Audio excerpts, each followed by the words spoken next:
कौन कहले आपण पाठ मु पुणी करी पाठ आबे करिछु ना नहीं पचारे टिकटक करछि नहीं पचारे सेल्फी डेछि नहीं कहिदेबी आपण पचारुचंती पाठ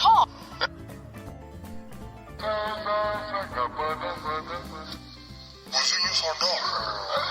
जदि मनीष हवा पे इच्छा ताले तीनटा काम करियो मत पीबुनी मिछ कथा कहबुनी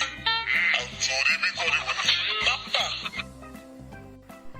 ताहले तुम सब काम करो कहीं नहीं तो ताहले तुमको मां अमर से बोली काहे लेके